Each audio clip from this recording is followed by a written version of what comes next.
IZZAK, welcome to the What Fills Your Cup podcast. Thank you for having me. I'm so excited that you're here. Thank you. To start off, IZZAK, Yes. what are we... yes. Sorry. What are we drinking today? Iced tea. I love iced tea. I'm a sucker for iced tea. Me too. So, like, you know, White Spot gives free refills. They get me. I've probably had about 4 to 5 refills before I even get my meal. Okay. So, I love iced tea. I don't know what it is, but I've always loved iced tea. I love that you love iced tea because I yes. love iced tea. It's my go-to drink if I'm not drinking. Oh, yeah. Always. Iced tea, you can't go wrong. I am so excited that you're here today in the studio with me. Yeah. To begin, I would love for you to introduce yourself, a little bit about your upbringing, where you're from, some of your hobbies, and almost like an elevator pitch of who is IZZAK. All right, yeah. So I'm IZZAK Kelly, 24 years old. I'm from White Rock, British Columbia. I was raised by my mom, single mom, Leanne Kelly. I owe everything to her. She gave up a lot for me to have the life I had as a kid, and you know, like, work me through like the thick and thin, this and that on our own. But then I also had my grandparents, you know, kind of help me out and help me form within the formative years. And then I went to Earl Marriott High School, and then that's where I kind of started playing rugby. Was there. Before that, I played hockey and lacrosse, which were my first two sports that I very much enjoyed. I had tons of fun playing them. I also played a little bit of t-ball, like when you start playing baseball. Okay, you just yeah, play like off where of it the tee. has off the thing that it's stands. like a little plastic post that you whack the ball off of.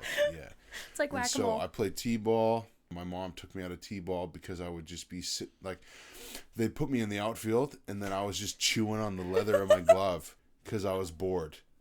And so That's fair. Yeah. I would have done the same thing, but Yeah. I might have eaten I would probably eat the grass. yeah. And so she was like, leather's "All right, no, interesting. you're not playing that. I'm not paying $100 for you to chew on your glove leather." And so I was like, "All right, fair enough." Graduating primary school, going into high school, I knew that Earl Marriott had good football and rugby programs, Yeah. and so my friends were gonna try out the both of them, and so I was like, "Hey, why not? I'll try out the both of them." And then I just happened to like rugby better at the time. It was like in my 13-year-old brain, rugby made more sense to me. So I kind of liked rugby a little bit because it was easier for me to understand when I was 13. Looking back, I probably would have enjoyed football about as much. It's just kind of at the time, coming from hockey and lacrosse, rugby was a little bit more similar, like loosely. Okay. Lots of like sport background, huge. You touched on all of them essentially. So we're going to dive through all of this. Yeah. But I want to circle back to your upbringing because you just shared, and on your social media, you've also been vocal about the fact that you were raised by a single mom. In your words on social media, you have explained that she set an example so that you could persevere through hardships and pain and never give up even when it seemed like there's no coming back. Yes. You also noted that she always knows how to help you when you're struggling, and the advice she gives is exactly what you need to hear. How has your mom's role in your life shaped you in becoming the man you are today? I would say a lot. She's a very strong woman. She has had to deal with a lot throughout her life. She always kind of instilled in me, like, which is from like my grandpa, her dad, gave this to her. Like, you don't need help. You can do this on your own with everything. Like, if you want to do something, put your mind to it and do it. Like, you can figure out a way to do it. Within all of my endeavors, like academically, athletically, and just within personal life, she has always given me like 101% of like support. She's never doubted anything that I've done. The conversation was just like, all right, let's get after it. Like, if this is what we're doing it. She's been through a lot, and she has come up like on the mountaintop of everything. Like, she's climbed dozens of mountains without breaking a sweat. Yeah. And So not only is she giving you amazing advice, but she's also a beautiful role model and example for you in your life. Yeah. She never really has complained about everything. I would say she commented on some things, but she's never really like clean the toilet. Yeah. Isaac, get your hair out of the shower. Well, sorry, but yeah, like she's always been like 100% supportive of everything. Like when I was in primary school, I really wanted to be a professional wrestler, like a WWE wrestler. Whoa. And I made like a poster board about it, and I had this whole spiel. I brought my little ring with my action figures to school, and I was like, all right, so I'm like 12 or something. I'm presenting to the class. I'm like, all right, this is how much money The Rock makes. This is how money John Cena makes, and blah, blah, blah. And so I want to be a professional wrestler. I'm going to get a job at a gym so I can do this. I'm going to get a degree in business so I understand the business. Like I had a whole plan. You knew. Oh yeah, I was like, I'm going to be a superstar. Even before that, like in kindergarten or a year after, we had to do a similar project. And it was like, what do you want to be? And I was like, I'm going to be a rock star. Okay. Not a singer, not a drummer, not a guitar player. I'm going to be a rock star. I couldn't sing. I couldn't play any instrument. Okay. But I was like, I'm going to be a rock star. Let's get after it. I'm going to get the fellas to get in my band. Somebody to play on the drums, this and that. I want to be the front man. All the attention's going to be on me. I love that. And so she's supported me throughout every endeavor I have ever had in life. She's been there to support me. And even to this day, like she supports me however much that, like as much as she can physically and mentally, which is to like the upper limits of any capacity that she has. Like she supports me. I'm her only child. I'm an only child. And so she literally she's bet everything on me. I'm going to make your bet a good bet sort of thing. That. To say that. Yeah. Because I love that she's also instilled that confidence and perseverance within you, and having that as someone that is in your corner 24/7 all the time, that's amazing. I love the way you talk about her. That's so positive, and moms run the world. Let's be honest. Yeah, they do. Isaac, we actually attended the same high school. We did. And that is where you started to play there. Yes. You also played for our community's club team, the Bayside Sharks. I did, yeah. Up the Sharks. Get the fin up there. Okay. Yeah. You then attended UBC, where you played on the varsity team. Yes. Go Birds. Are you going to... Go Birds. I don't know. Maybe one of these, hey? Okay. Oh, whoop. Hit the mic. Okay. One of these, maybe. I love it. Most recently, you made your debut for the Canadian national team last year. Yes, I did, yeah. You played hockey and lacrosse growing up. Yeah. However, it wasn't until high school that you decided to join rugby. Yeah. What about rugby piqued your interest and ultimately made you fall in love with the game? That's a good question. Thanks. I'm full of them. Yeah, sorry. The gears are turning. Okay.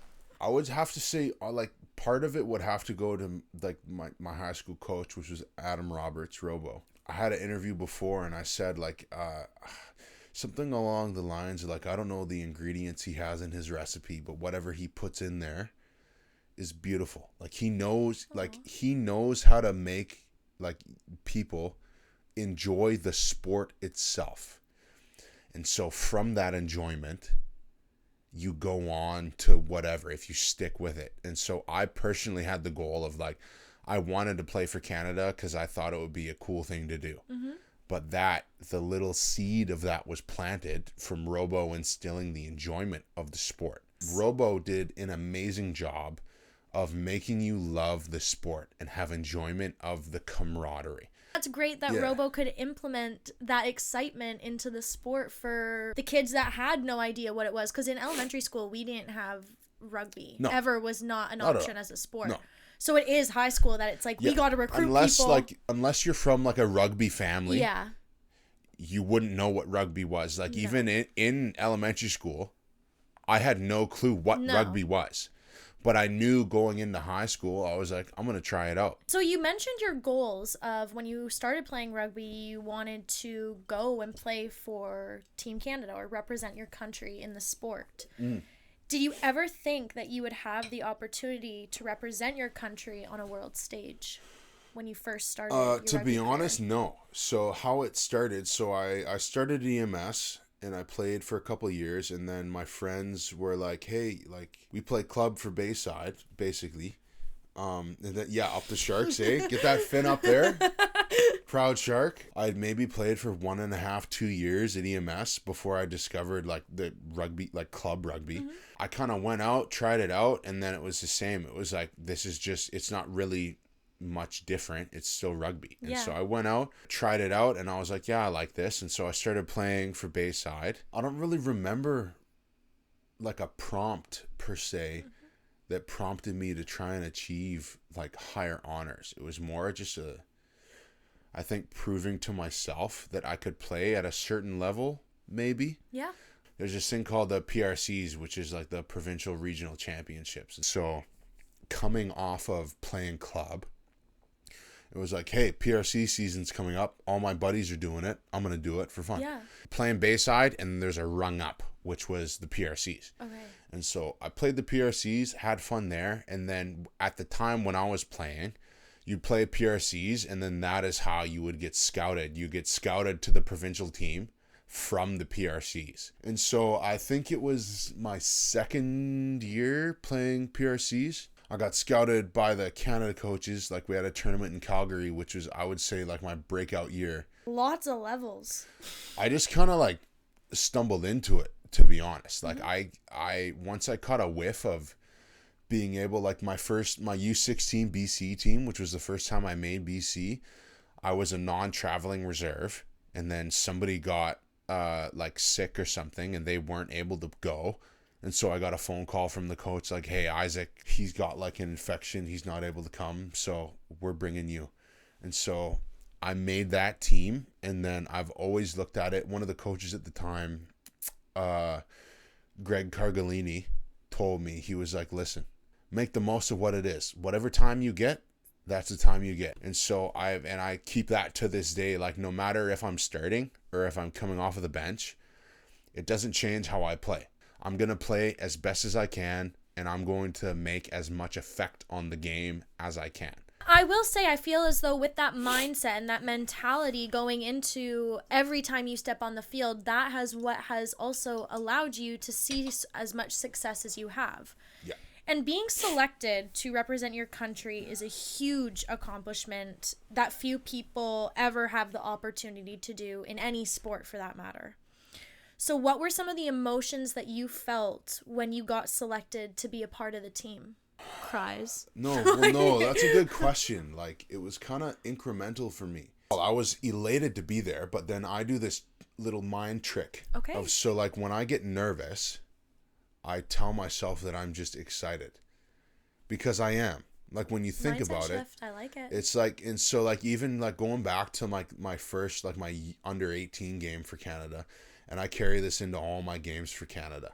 That feeling that you have, like that little tingling in your stomach or whatever, kind of shaky or whatever that you get, it might be nerves. Like you're probably nervous, but you're also excited. Excitement is the cousin to nervousness in that situation. Oh, I like that. And so I have always tried, whenever I've played a rugby game that's at a higher level, even like back when it was for BC, when it was PRCs, when it was for underage Canada, I try and look at it as it's just another rugby game. Like, this sport is something that I've done for years at this point, right? And so I like that. There's nothing crazy different. And so you get nerves, like, especially depending on the weight of the game, you do get nerves because you can't make any mistakes. You're probably going to make a mistake, but you can't make any mistakes. And then so, like, to wrap it around, that's another thing that comes into it. Me going into it, I'm like, I hope I don't make a mistake. If I do, you can't dwell on it, because if you're thinking about what you did 10 minutes ago, then you're like, you're gonna make another one. You're like 5 minutes behind of what's happening because you're hung up on what you just did. And so let it go. Yeah, like you can't dwell on it. Next job, you got to move on. And so like I try to look at nerves as like, I'm excited, because I am excited. Yeah. And so I'm playing the sport. Even though sometimes one might weigh higher than the other, I try and think like, all right, that feeling I have, I'm excited. Flush it out. I'm going to go out there. Whatever happens, happens. If you make a mistake, make up for it. Yeah. If you make one screw up, try and do 2 or 3 things that can make up for that. Not necessarily just in rugby, But in like life, as an athlete, you have opportunities to impact the game. Let's say you make one mistake that is against your team. You're going to have multiple opportunities to make a positive impact on the game that can then benefit that. And so it might not necessarily take away from the mistake that you've made, but you can at least try and make more positive impacts. Yeah. That in the whole scheme of it, when you're looking at rugby, it's an 80-minute game. You're looking at the whole 80 minutes. It's like, all right, I made a mistake in the 60th minute. I made a mistake in the 30th minute. Then after that mistake, this is all the things I did good. You can't discredit that mistake because you can't make mistakes. But to a certain extent, you can try and make up for it to try and cover, depending on how bad it is.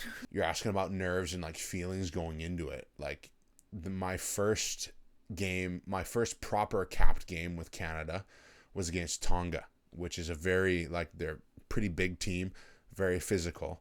And so I was prepared for anything. I was ready. But then after the first 15-20 minutes, it's just rugby. After you get that first, they do, New Zealand does a haka. Yes. Tonga does a similar, war dance, a similar, haka type of thing. Because for those that don't know, they do that in front of the opposing team. Yes.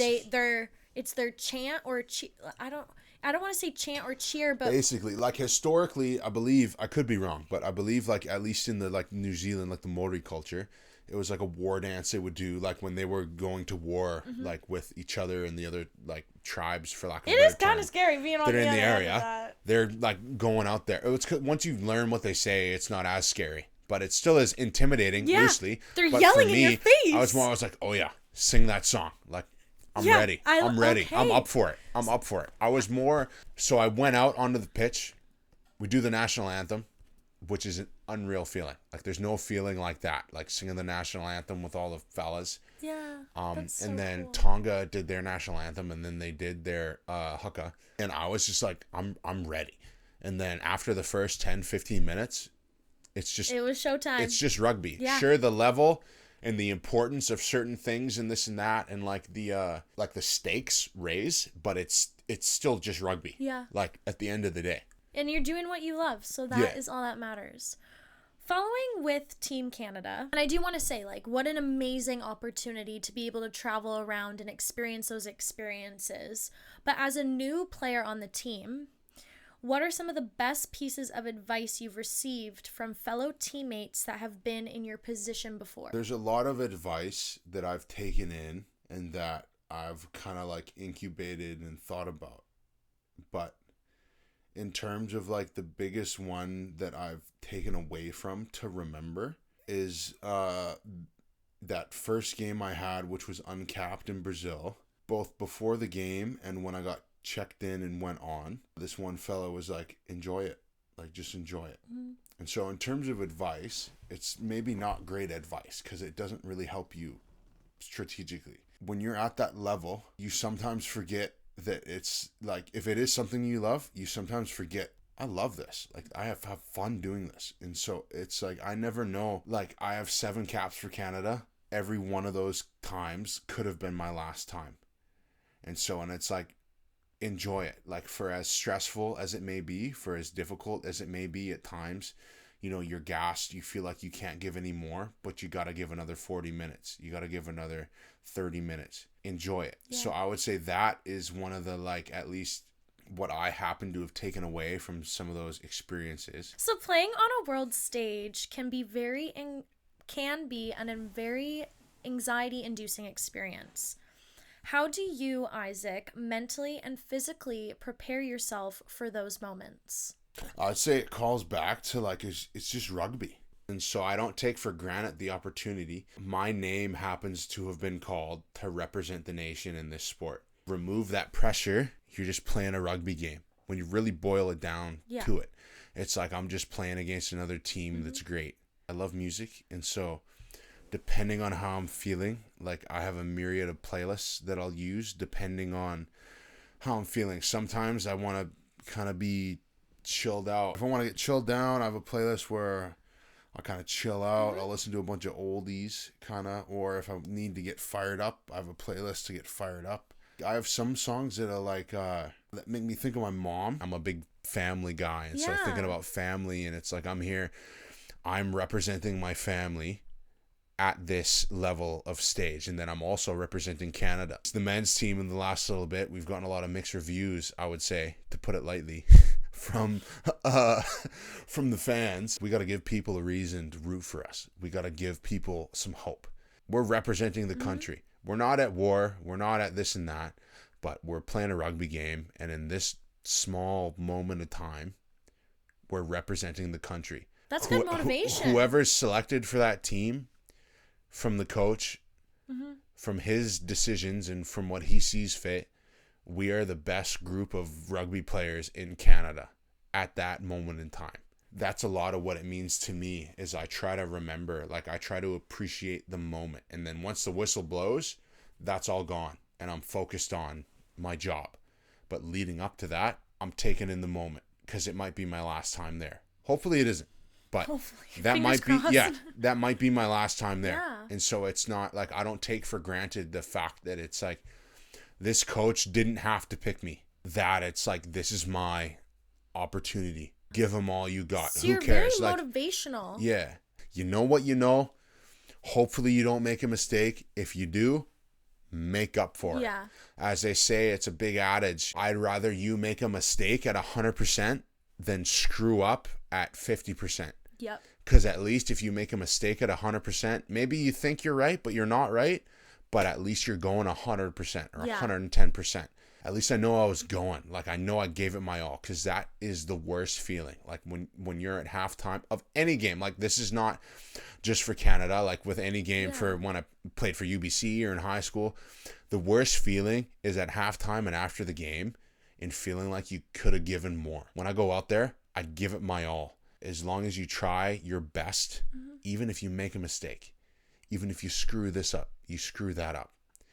At least at the end of the day, regardless of what other people might think about your motives or why you did this or why you made this mistake, you know that you went out there and you gave it your all and you did your best. Because there's somebody else that if you don't go out there and give your all, there's somebody else that's going to come up and give their all, and then they might take your spot.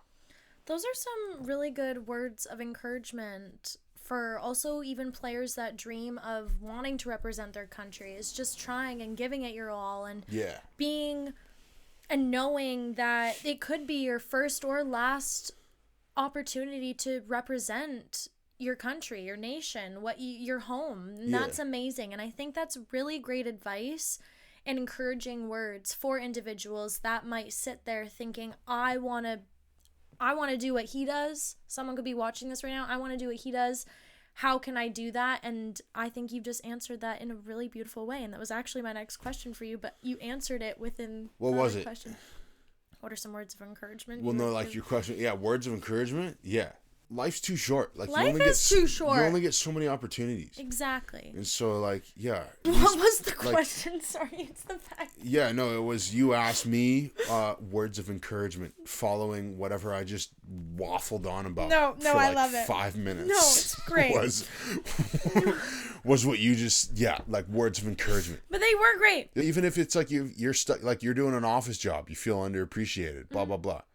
Just get after it. Yeah. Like at a certain point, like I forget who the quote is from, but it's like, make yourself undeniable.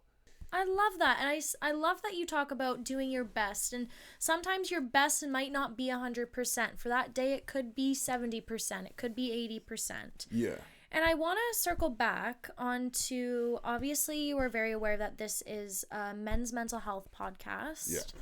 And I really would love to talk a tiny bit in terms of your own personal mental health and support off the field.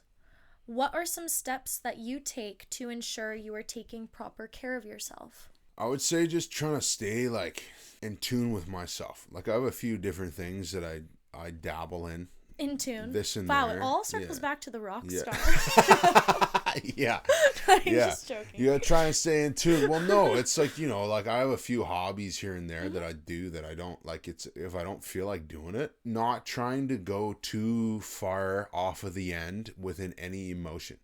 Because like I feel a lot, like I feel I'm a quite emotional person. And so I feel all emotions very deeply. And so it's like if I'm sad, it's not getting so sad that now I'm sad for the week. Mm-hmm. If I'm happy, it's not getting too happy that I'm delusional and ignoring certain things. If I'm a little disgruntled, and then I'm not going to be grumpy at everybody for the day.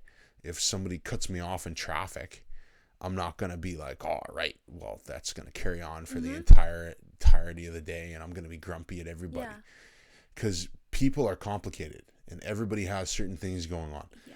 And so I try to not let like the thoughts of me thinking of what other people think of me get in there, but sometimes they do. And if they do, then you navigate that.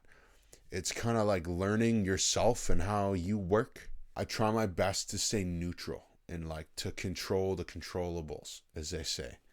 Great line. Great line. Like I can control myself and how I am. I can't control other people's opinions on me. I have the hopes that I would like them to think of me, but not everybody that you come across within any situation, you're not going to have 15 minutes to explain to them why you are how you are. Sometimes you do, but you're not going to have time to necessarily learn somebody how they are. But in my experience, everybody is a little bit more complicated than they might seem on the surface. Like they say, don't judge a book by the cover, but if it has a whack cover, I'm not going to read the book. Just put to put, you know, and what I mean? Back on the shelf. You know what I mean? Yeah, it's like, no, it's all words. I'm not reading that. I totally have lapsed on my original point. But it's basically, you know, I give everybody the same amount of respect because you don't know what has led them to the situation that they happen to be in. You're very level-headed. That's what I think is what you're getting out of this. And that's how some of the ways that you take care of yourself is just calm and being in tune with who you are. Yeah. What is one tool that you use that has positively changed your life that you would recommend for everyone to try at least once? It's kind of simple and like maybe a bit cliche, but like going for a bit of a walk. Going for a hot girl walk. Some might say, yeah. Or well, I would say on the flip side, it's more so like catching yourself when you start to notice you're going down a path that might be from a pattern that you've made over time that is unhealthy. Catching yourself and stopping yourself there. You got to figure out a way to navigate like your emotions and your feelings and your experiences in a way that promotes positivity. Find something that's your escape. Don't be afraid to explore your identity. If you feel like your identity is locked into one thing, try and find parts of yourself that you maybe want to try and nourish into something else. Maybe you like doing art. Try like doing art. Who cares if it's good or bad? Like I doodle. I call them doodles. Like I draw, but I'm not a great artist, but I have my own style. I do this and that. I write a little. And it makes you happy. Yeah, like I write a little bit from time to time. I'm not sending screenplays to Hollywood. I'm not like trying to write a new novel. Like I'm just writing stuff every now and then. Like, you know, like explore the aspects of you. Explore yourself and don't be afraid to do something that outside of your comfort might be zone? something new. Like try and like I don't really venture outside of my comfort zone very much. But every now and then I'll like, all right, that's something I never do, but screw it. Yeah. I'm going to go for it. It's like the movie Yes Man with Jim Carrey. Just say yes to some stuff. Who knows? I love that. Just go for it. What's the worst that could happen? You're either going to hate it or you find something that you enjoy. And Great then that's advice. Maybe something that you can carry on. Yeah. That is great. And I love that you touch on just trying things and discovering yourself. I think that's another thing that you touched on in that point that you made, or those points that you made. And I really admire that and I love that. And I think that's going to inspire a lot of individuals to try something different, to get out, to move their bodies, whatever way that may look like. Yeah. So I think you really nailed it. Just get after it. Just go for it. My last question for you is one that I ask all of my guests, and that is, Isaac, what is your favorite thing about yourself and why? I don't know. I would say like my like openness, like I'm pretty gullible, but it plays into, it's like I take people for who they are. I don't really know, to be honest. I've never really thought about it. Okay. That's okay. But I would say kind of that. Like, I'm pretty, like, open. Like, when I meet somebody new, it's like I don't see them as a stranger. I see it as like a friend that I've not made yet, despite my predispositions about them. I see it as, it's like, all right, you are who you are. So I would say my openness. Like, I'm a fairly open person. I'm pretty quiet in general. I keep stuff pretty surface level until I really get to know people. My favorite thing about myself, I guess, would be that I'm pretty open to, like, anything. I'm open to any opportunity. I'm open to, like, making friends, meeting new people. I'm going to believe anything you say until I figure out that you're playing with me. So, like, I think... yeah, like, it's pretty, like, I would say that. Like, I love meeting new people, even though sometimes it might not seem like it, but, like, I appreciate making friends in this and that, because it's, life's too short to not, like, have experiences. I would say that, I guess, if I have to pick one. No, I think that I was actually going to say that about you. When you said you didn't know, I knew right away that I was going to say you have a very welcoming energy, and you are I'm big on energy, so that is a compliment, I promise. But you are very welcoming. You also are an amazing set of ears. We've talked for all afternoon, and it's been so easy. You're very easy to be around in the best way. Thank you. And you are receptive. You give insight. You really do listen. And I think that because of your openness and your open-mindedness when you go into conversations, it really does go to show that you are just a very, very, very kind and caring human being, and I really love that about you. I really admire that about you, and I am really excited for everyone to see this side of you, because the world deserves more people like you. Yeah. And thank you. You're doing too much. Oh, no. You're doing too much. But I really just want to say thank you so, so, so much for coming on today's episode. Yeah, for sure. Anytime, yeah. And I just cannot wait for everyone to get to know and meet who is IZZAK. Thank you guys so very much for watching this week's episode of the What Fills Your Cup podcast. Do not forget to subscribe and follow the What Fills Your Cup Instagram page. Don't forget to check out IZZAK's social media as well. Yeah. He is heavily involved in the rugby community.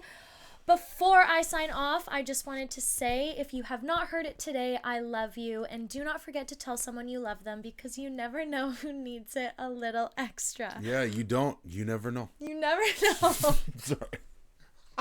Sorry. That wasn't a question, babe. Sorry, yeah, you never know. You never know who needs to know. You don't know, okay? You're all loved. You're all loved. We love you all. We love you all, and goodbye.